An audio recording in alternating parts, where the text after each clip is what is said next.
On today's episode, why what got you here won't get you there. And then how to break through your own leadership lid so that you can become the best leader you can be. Welcome to the EntreLeadership podcast from the Ramsey Network, where we help you learn the proven principles for winning as a business leader. I'm your host, George Kamel, and each week here on the podcast, I sit down with some of the best leadership minds out there to help you grow yourself, your team, and your profits. And we've got one of the best leadership minds with us today, and he is Dr. Marshall Goldsmith. As an executive leadership coach with nearly 40 years of hands-on experience, he's been recognized as the world's most influential leadership thinker. That's pretty incredible. He's also a best-selling author who pioneered 360-degree feedback as a leadership development tool, and it's a tool that our team uses with executive coaching clients. Now, here at EntreLeadership, we believe that you have to own your personal growth and keep getting better every single day.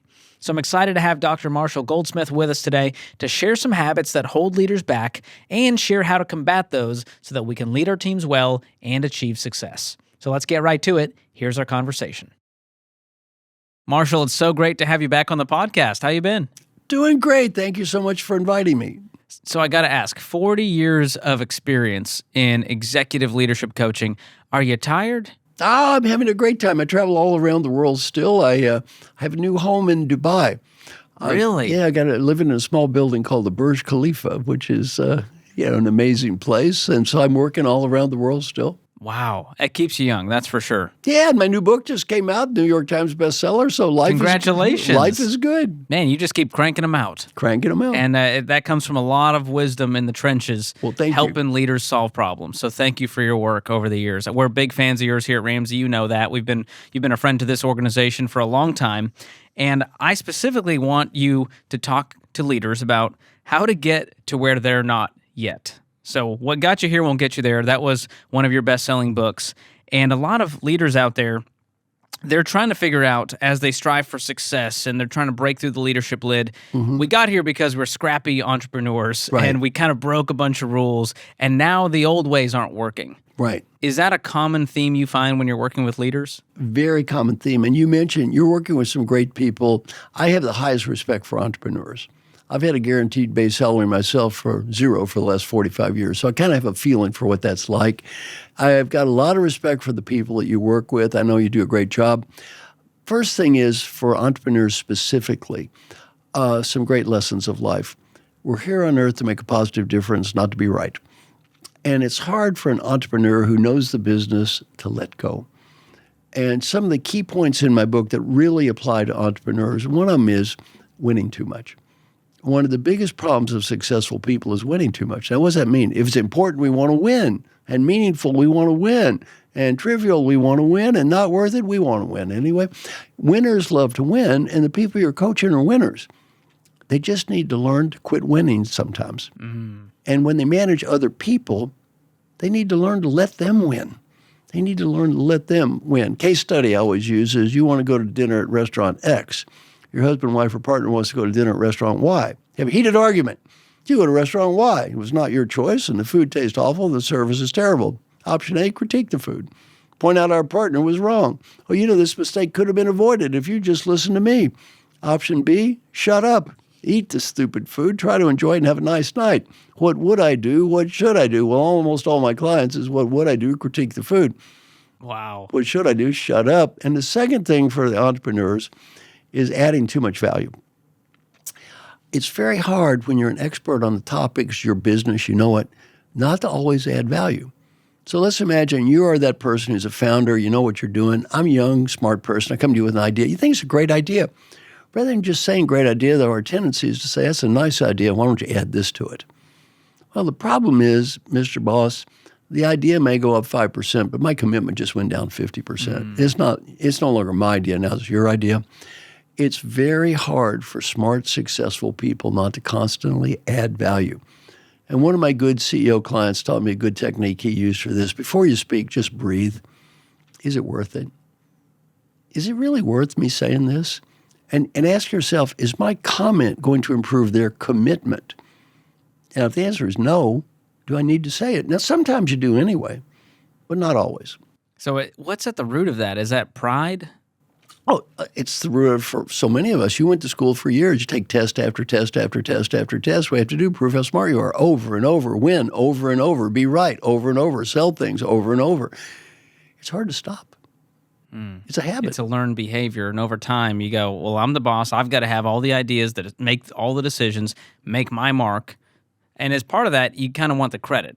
I assume at a deep level, you want to feel like you matter to this. Yeah, and what happens is you may know more than them, but you've got to say, ultimately, you've got to scale the business.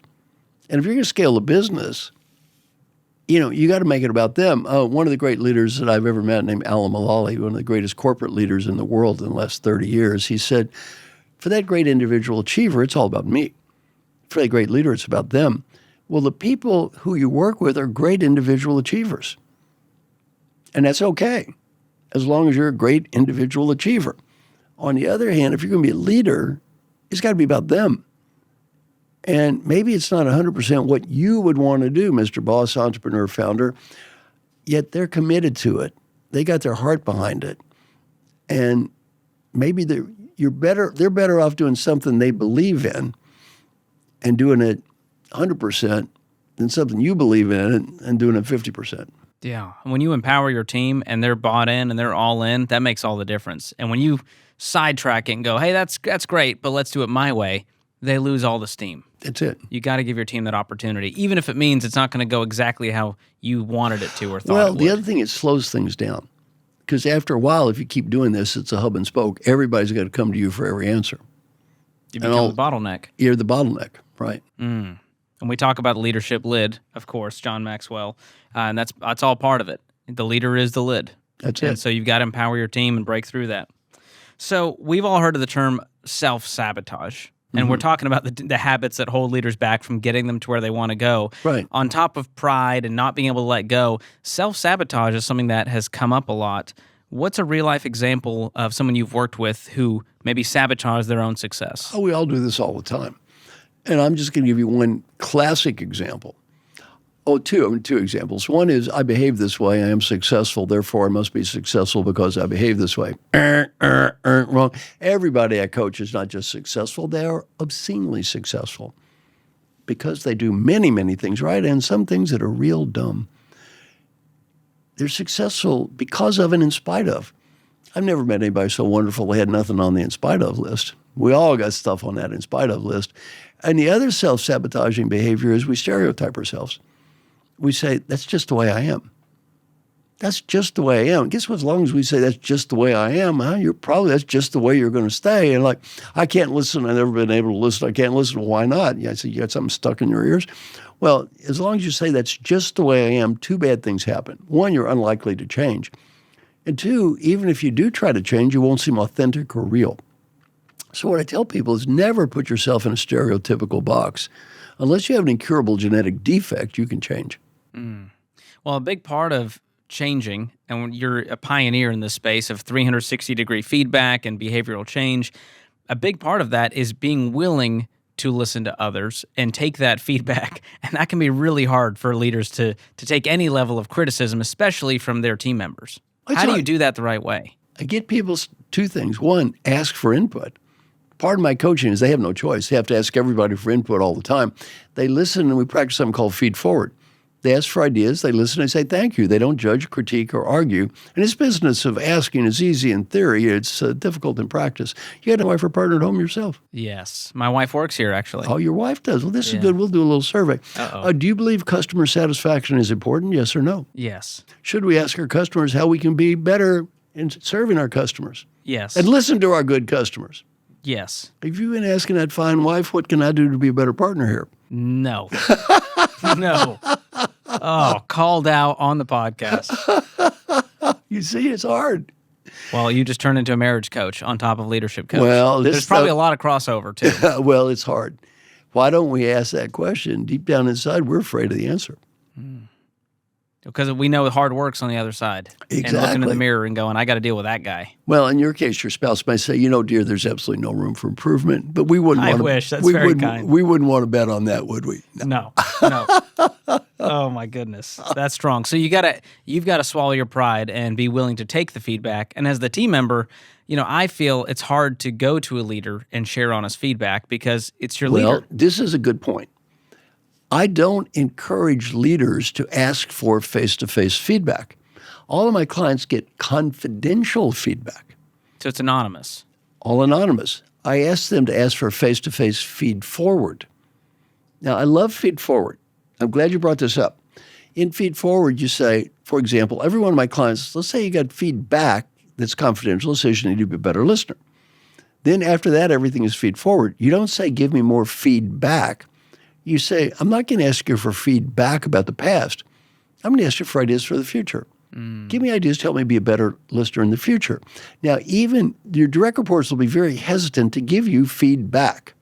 On the other hand, feed forward is anybody can do that. You can do this with strangers. I've done this with thousands of people around the world, hundreds of thousands of people, and they love it. It's a very positive, upbeat way to learn without making people embarrassed. And this is not sugarcoating your feedback. That's not what this is. You're saying we're not going to go, well, you did this in the past, and that's why I'm angry. And it becomes, you get on the defense. Exactly. But it's disarming when you go, hey, in the future. Marshall, this is how I think I could communicate better in the future. Tell me if I'm wrong. Yeah, exactly. And also you ask for ideas. Give me ideas to help me do a better job of communicating with you in the future. I love that. Yeah. That's a game changer right there. If Yeah. that's the only takeaway you get from this podcast. So I've heard you say this. Smart people know what to do. They need to know what to stop. That's a big part of growth for yourself and for your team, your profits, everything. How do we determine what we need to stop doing so that we can be successful? Well, Peter Drucker taught me that. He said, of all the leaders I ever met, half don't need to learn what to do. They need to learn what to stop. And we spend a lot of time teaching leaders what to do. We don't teach them what to stop. Well, there's a great book called What Got You Here Won't Get You There. It gives 20 things classically that leaders need to stop, and almost all of those apply to entrepreneurs. So there's a good checklist. Really ask people, what do you want to quit doing? What are these bad habits? And some of them, winning too much, adding too much value, being right, saying no but, however, arguing unnecessarily, just classic issues. And a good place to start is asking people, moving forward, not feedback. What do you want me to do more of? Maybe what less of? That's powerful. So your past book, you mentioned What Got You Here Won't Get You There. It's about success. And you've got this new book called The Earned Life, which is about fulfillment. What is the relationship or connection between the two? Well, my clients are all very successful. What I'm going to teach you next is seldom taught. Never place your value as a human being based on results. Never place your value as a human based on the results you achieve. For a couple of reasons. One, you don't have total control over the results. You didn't invent COVID, for example. And two, what happens after you achieve the results?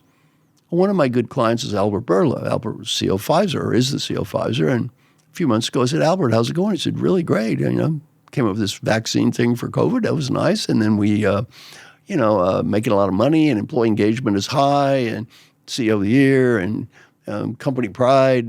Great. I said, stock price high. I said, what's your problem? Oh, he said, I have a huge problem next year. If he places his value as a human being, he has to beat last year, he can write it off.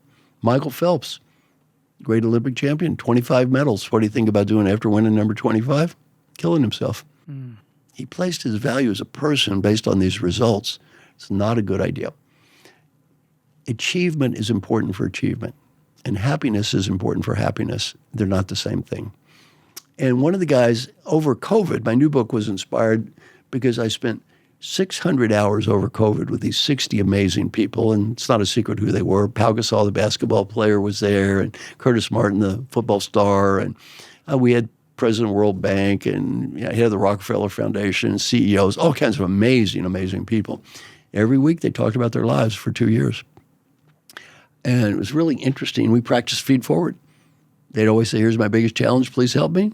Say thank you. That's it. One of the guys named Safi Bakal, and Safi said, I learned something from Curtis Martin, the football star, who's really a happy guy and having a great life. He said, he taught me that happiness and achievement are independent variables. You can achieve a lot and be happy, and you can achieve a lot and be miserable. You can achieve nothing and be happy, and achieve nothing and be miserable. And he said, I used to believe I'll be happy when I achieve these things. And then I said, Safi, it's glad you had this realization. You already have a PhD in physics from Stanford. You've written a New York Times bestselling book. You've started 4 businesses. You're worth tens of millions of dollars, and you've consulted to presidents. If that is not enough achievement to make you happy, you really think a little more is going to matter? You're already at 99.999 on achievement now. You think going to a 99.9999 is going to make any difference? Not really. Wow. I think entrepreneurs are just so competitive, even against themselves. They always have to one up and do a little better. So at what point do we go, this is enough and I can be content? How do you get to that Here's point? the point. I'm not saying the entrepreneur should not try to achieve goals. That's not a bad thing at all. The key, though, is don't assume that this is connected to peace of mind, happiness, contentment. It isn't. It isn't. There's a term called the hungry ghost, always eating, but you're never full. You're never going to get there. If your value as a human being is I have to do more than last year, you're never going to get there. Also, look at National Football League players. Disasters. 5 years later, huge number are bankrupt. They could use your all's help. Huge number are bankrupt. They're depressed, divorced, just bad, real bad. Why? Their whole definition is comparing themselves back to that person who won the Super Bowl, and they can't let it go. So they're looking back at the peak of their success career-wise and going, that was the best version of me. And yeah, I can't beat that next year. Well, you got to start over with life. You've got to start over with life. And in the book, my new book, Dear in Life, I talk about our aspirations, our ambitions, and our actions. Our aspirations are a higher purpose. Why am I here? Why am I working so hard? And our aspirations don't have a finish line or a target. Our ambitions are what am I trying to achieve? And that does have a finish line or a target. And then our actions are what am I doing now? Very important to align the three. So you are achieving. Your achievement is connected to your sense of meaning or higher aspiration, and you're enjoying the process of life. You're not so busy achieving that you forget to enjoy life. Mm-hmm. And, it's interesting. Most of the people listening to us right now, some people are stuck. Most of the history of the world, people were stuck on the action phase. They just lived day-to-day lives. Our ancestors were poor people. They didn't have any choice. They did what was in front of them, and they just made it through the day. And most human beings today are still like that. Some people are lost in their heads. They may be professors, priests, or whatever. They have abstract theories. They don't really achieve anything, but they're living up in their head. Everyone listening to us right now, these are achievers. And if they're not careful, they become addicted to achievement. And if they're not careful, they're so addicted to achievement that they can forget to enjoy life and forget why they're doing this in the first place. Yeah. And so it's very important to align these three things so that you really also, you need to enjoy what you're doing. And let me give you an example. There's a famous study on marshmallows that I talk about in the book. And in the research, you take this kid. You give the kid one marshmallow. You say, kid, you get one. But if you wait, two marshmallows. Oh, good. Now, allegedly, they've done this research, and the kids that eat one all become hopeless drug addicts, and the kids that eat two get PhDs from Stanford or something like that. But the message is delayed gratification is good. Almost any self-help book, delayed gratification is good. What they didn't do in the research, though, is take the kid that ate two and say, kid, wait a little bit more. 3. Wait some more. 4, 5, 10, 100, 1,000. And where does the story end? An old man sitting in the room waiting to die, surrounded by millions of uneaten marshmallows. Wow. Sometimes you got to eat the marshmallow. That's a powerful visual. And the final story is Jack Welch, of course, famous CEO, almost died. And so my friend asked him, what did you think about life? He said, why am I drinking the cheap wine every night? The guy loved drinking wine, has this incredible wine collection. Every night he's drinking cheap. But he didn't want to waste the good stuff. Oh, you know what? He was waiting for it to appreciate in value. Oh, my goodness. He said, I'm Jack Welch. I'm rich. What am I doing? Every night, cheap wine. Oh, my goodness. He said, that's a great reminder. No more cheap wine for me. So as we wrap here, what advice do you find yourself giving the most to the leaders you're coaching, especially in this environment and economy and everything we face? Oh, my biggest advice has nothing to do with coaching or leadership or this environment or anything. It's just about life. And it's great for entrepreneurs. Number one, take a deep breath. Imagine you're 95 years old and you're on that deathbed, just getting ready to die. Right before you take that last breath, you're given a beautiful gift. The ability to go back in time and talk to the person who's listening to me now. The ability to help that person be a better leader. Much more important, have a better life. What advice would that wise old person facing death have for the you that is listening to me right now? Well, whatever you're thinking now, do that. In terms of a performance appraisal, that's the only one that matters. That old person says you did the right thing. You did the right thing. You made a mistake. You made a mistake. Some friends of mine interviewed old folks who were dying, got to ask the question, what advice would you have? Personal side, 3 themes. Theme number 1, 3 words. Be happy now. Not next week, not next month, not next year. Don't get lost in I'll be happy when I get the money, status, achievement, BMW. You can try to do all that stuff, and it's great. Don't forget to be happy now. Time passes fast. Learning point number 2, friends and family. Never get so busy climbing that ladder of success that you forget the people that love you. And sometimes entrepreneurs make that mistake. They get so busy climbing that ladder, they forget the people who love them. And when you're 95, they're the only ones that care. And also, the entrepreneurs are good at this one. You got a dream, go for it. Just go for it. And the business advice isn't much different. Number 1, life is short. Have fun. Enjoy what you're doing.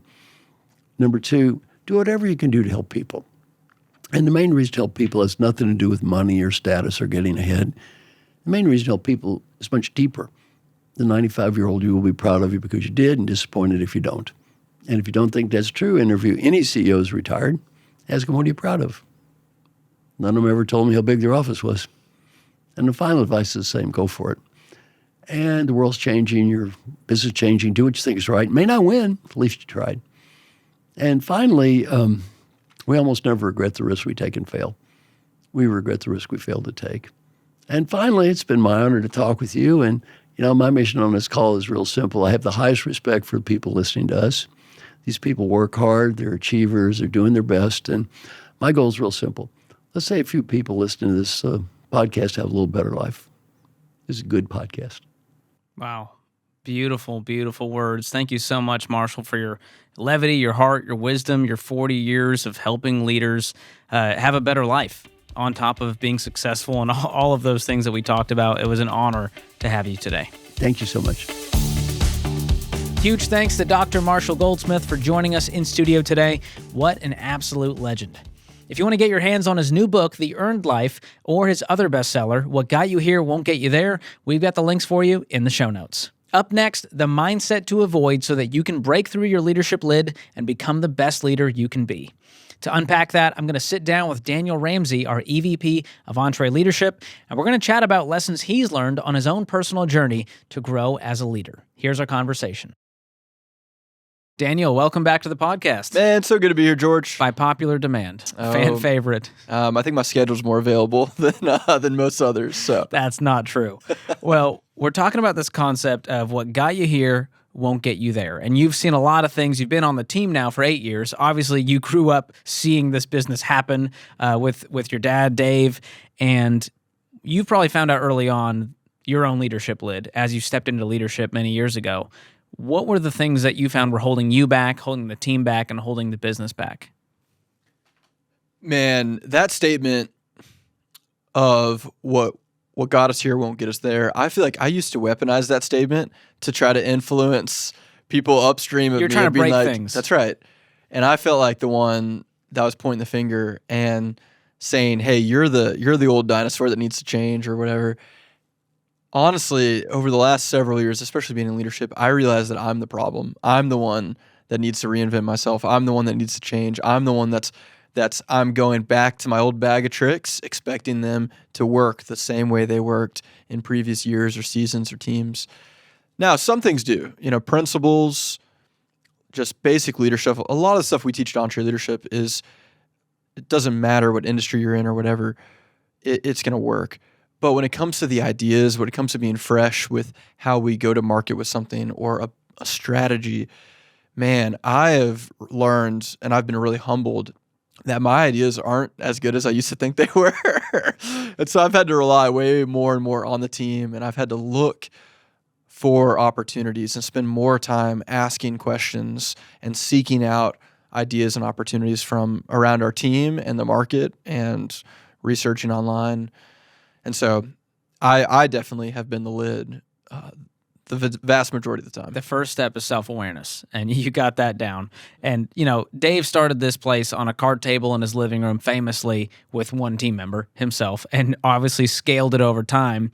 And it's a great example of what got us here won't get us there, because over time, the process has changed. And he talks to our team about this in staff meeting all the time. Hey, our mission, our values, our principles, those will not change. They've been the same for as long as we've been around. Exactly. But the way we do things has to change over time. So have you found yourself kind of stumbling, maybe as you've entered this new role in EntreLeadership, are there any mistakes that you look back and go, man, wish I did that differently?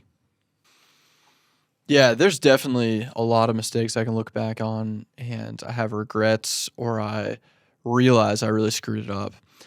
One of the things I've been learning recently is how often that I can look back at a season or a time where I made a decision, I was decisive, and I held on to that decision too long, meaning the environment changed, the team changed, things changed, and I held fast to a decision I had made that had probably expired. And more recently, I've been challenging myself to think, hey, what are decisions I should revisit and maybe make a new decision? I've been trying to give myself the freedom to change and make new decisions along the way and not being stuck in a decision that I've made in the past. And so I look back at different seasons of business that I've been in on various teams, and I'm like, I made some big decisions where I didn't necessarily think through all the consequences. And when those consequences came up, I chose to stay the course versus making a new decision. Is there some like sunk cost fallacy in there where you're kind of going, well, I got to stick to my guns. This is going to make me look bad with the team and for the business. We're going to stick it out. Absolutely. We'll figure it out later. Absolutely. That's hard to do, to kind of swallow your pride and own it and do it in a way where you're communicating that to the team about your failure. Have you done that? It is horrible. George, there's nothing worse than standing up in front of the team saying you're wrong and you're going to change direction. It's the worst. Most leaders think that makes the team lose trust in you. Have you found that to be the case, or does it increase not at trust? all. Yeah, it blows me away whenever I get up in front of the team and I own a mistake or I own something that went wrong. If I take ownership of it, like Jocko talks about, take extreme ownership of it. When I take ownership of a situation that didn't go right, and then I talk about a path forward, I always get the team trusts you more. They come to me and they believe in me more. They appreciate me more. They feel freedom to make their own mistakes and learn from it and grow from it. And they don't hide their mistakes. They actually learn from them and grow from them. And so, communicating and being open and honest is so important. And you can't just sit up there and apologize. You actually have to apologize and then take action to be different and change and grow. If you just stand up and apologize over and over, then people don't believe it because they don't actually see the change. It's kind of a boy who cried wolf. Exactly. Leader who cried wolf. That's a great book title. Someone can take that. The opposite of an EntreLeader. Yes. So a part of, communicating and building that healthy team is feedback. And I talked with Dr. Marshall Goldsmith. We're both big fans of his. And he talks about feed forward, which is not, hey, you did this wrong. It's, hey, looking towards the future. Here's how I think we could do better. What do you think? Mm-hmm. And it's a very interesting, positive way to give feedback that is not sugarcoating anything, but instead of looking back at the past, we're looking towards the future. Mm-hmm.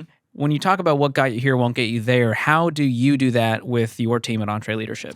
Man, we as humans have egos. I have an ego. The people I work with have an ego, and that's okay. I'm not saying having a big ego is bad for sure, but we just have to recognize that we're all emotional creatures and we're sensitive. And so one thing I've learned recently I have my own executive coach.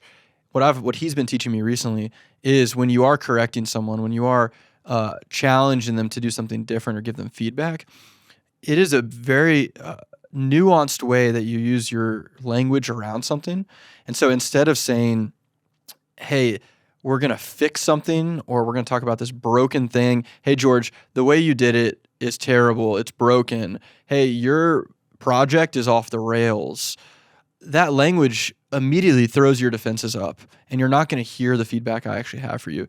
So instead of saying broken, fix, reset, instead say, hey, George, I'm going to build on your knowledge. Hey, I'm going to, the foundation you've set, let's build on it. Let's grow from it. Let's move forward in a better place. So you really set that up earlier. Exactly what I would say is using more of forward thinking vocabulary and words around it to not shame the past, but hey, you're subtly acknowledging that it wasn't as good as it could have been, and you're talking about the future. And not only does that put my defenses down, my guard down, but it also changes the way I interact with you as a leader when I know, oh, Daniel actually wants to help me grow. Yeah. He's not here to tell me what I did wrong. It He shows wants to that help I me actually grow. believe in you, and I see a future for you as a team member that's improved and better than today. Versus if I don't believe in you, then I'm just going to write you up and reprimand you and call it a day. Not the way to do it, No. for sure. No. So we have a core value around here of shoot sacred cows. And I think that plays into this, what got you here won't get you there in a big way. Mm-hmm. How do you know when it's time to shoot the cow? When people make statements like, oh, we can't do that, and you ask why, hey, why can't we do that? Why can't we try that? And they don't have an explanation for it, or they say, hey, this is how we've always done it. Ooh, That's when a trigger sentence. That's when I kind of like start to tilt my head a little bit, and I keep asking why. Why? Is there a principal reason why we haven't done this? Is this violate our core values? Have we done it before and it didn't work? If so, should we revisit? Have things changed that we can reconsider? So, no, I always look for a reason in why we don't do something. I like something in me, my personality, I don't like to be told no. And so when I am told no, I have to explore it to actually see if it is a real no. I think that's in the or not. Ramsey DNA at this point. Oh, definitely. Yeah. So as we wrap here, what have you found to be the best way to evaluate if the blocker that you're hitting is a challenge to overcome or if it's a lid that needs to be broken through? How do you kind of look at problems when you're going, we're not where we want to be in our business. We got to get over here. What is your first step in evaluating? As a believer, I try to go to God with prayer and asking Him for direction and for guidance. Oftentimes for me, it's hard to explain, but oftentimes I really feel like He guides me in decisions, and I don't hear His audible voice, but I definitely see signs and nudges and things that I'm more aware and I'm more looking for, hey, is this the right course of action or is it not? And so sometimes a path is blocked and you shouldn't go that path. And other times it is an obstacle that we need to push through and we need to find a way around it, and we are called to lean into it. And those are the best opportunities. They're frustrating, they're hard, but they're what make you better. And Jocko's all about that, of looking at the situation as an opportunity to grow. And so sometimes it's an opportunity to grow. Sometimes it's something you overcome. Other times, I really feel like the Lord's pressing on me that we shouldn't go that direction. We should look for something totally different and not try that. Yeah. And if nothing else, turning your focus towards your faith is turning it away from your own motives and opinions and feelings in the moment. And so it disconnects you in a healthy way. Absolutely. Yeah. All of those things cloud my judgment. And so that's why I have to seek out the Lord, and I seek out my team's advice and their input. And I ask my wife oftentimes if she has knowledge of the situation, or I ask close friends. I try to seek counsel. Those people provide insight and perspective. And I use my own discernment to see if it's good perspective, if it makes sense. But I have to let my own feelings, thoughts, emotions get out of the way. Proverbs says that in the multitude of counsel, there is safety.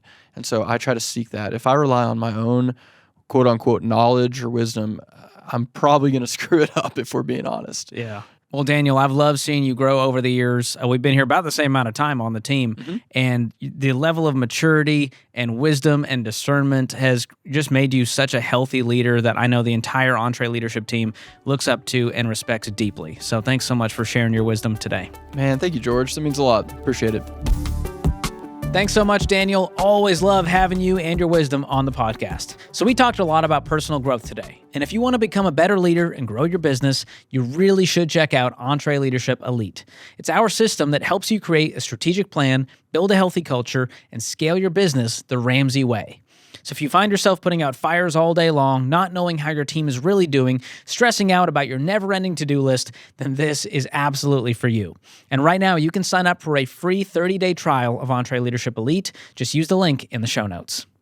If you enjoyed today's episode of the show, do us a quick favor, follow or subscribe wherever you listen, and leave us a review. Or even better, share this episode with your team, with your friends, or on social media. All of that helps us impact more people and more leaders like you. Be sure to follow us at EntreLeadership wherever you hang out on social media. This episode was produced by Tim Hull, edited by Jacob Harrison, and mixed and mastered by Will Rudder. I'm your host, George Kamel, and on behalf of the entire EntreLeadership team, thanks for listening. Until next time, keep learning and keep leading.